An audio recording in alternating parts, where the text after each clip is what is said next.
Thank you, Chairwoman Comstock, and thank the witnesses for being here today and for your testimony. Question, when we talk about cybersecurity and these breaches, whether in the private sector or in the government, and whether we describe them as hackers or something more sophisticated, every time this is done either in the private sector or to a government agency or entity, would you describe that as criminal behavior? Is that a violation of a state or federal statute in some respect? Well, I think one of the challenges of cybersecurity is it's a global phenomena, and many of the attackers are not in the United States and they're not in a particular state in the U.S., but the assets that they're protecting may be.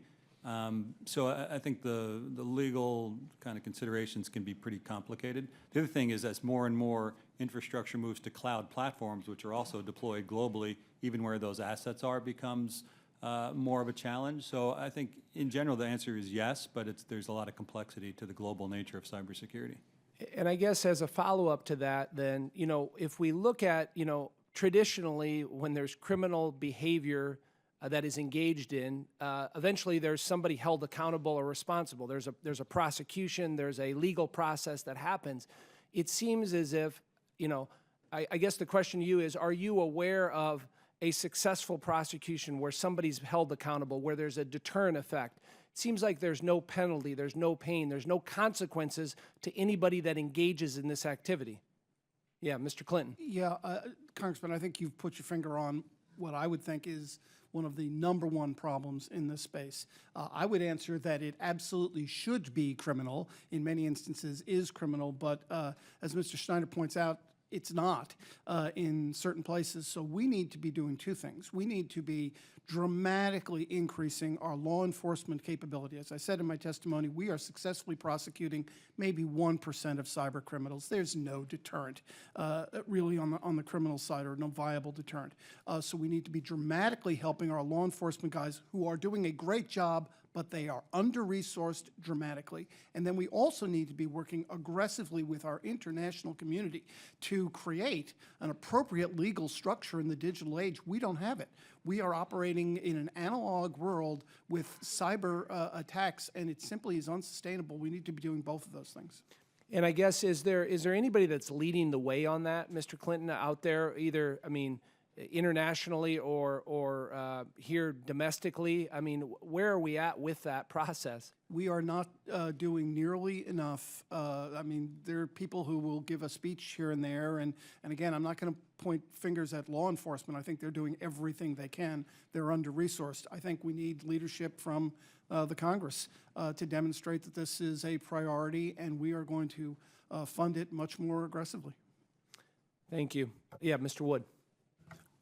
Thank you for your question, sir. The issue is that from a law enforcement perspective is, first of all, as Mr. Clinton pointed out, it requires global cooperation, but then the standards of prosecution also have to be the same. So in other words, a standard of prosecution here at the federal level might actually be different than at the Commonwealth level, which might actually be different than in Paris. So I think there needs to be some agreement as to what the standards are for prosecution as well. Yeah, but why are we waiting around for that? It would seem as this is ongoing. There should be some standards set to do that and it doesn't sound like there's a framework in place to even address that. We did an analysis in the Commonwealth on just that point. It was a really great analysis, which I'd be more than happy to provide to you from the Commonwealth of Virginia. I don't know why. All I can say is that the standards, even within the states, are different for prosecution. And can you point to me in the Commonwealth of Virginia where there's been a successful prosecution or that deterrence has been put in place in Virginia? We just changed the laws within the last 6 months, and I'd have to refer to my colleagues in law enforcement to let you know. Okay, thank you. I yield back. Actually, one further point, if I can. There are a number of great examples where there's been cooperation between the private sector and law enforcement to do takedowns. I could give you a number of them. Game Over Zeus was a recent one where Zeus has been a financial fraud botnet that's been around, very successful for a number of years. It was put out by a private-public partnership. The next version of that came online. Symantec and a number of private companies, as well as FBI and Europol, brought down that botnet. And this is the botnet that actually was really propagating things like CryptoLocker, which maybe you heard about, where it takes people's machines and encrypts all the information and extorts you to get that information back. So there's some very kind of successful examples, but I think, to your point, a much more consistent global approach is needed. And in your case, I appreciate you mentioned that. Was there actual individuals held accountable? They're in prison right now? Yeah, there's a particular individual in Eastern Europe that has been prosecuted and convicted. And are they in the United States in prison? No, it's in Europe. Thank you.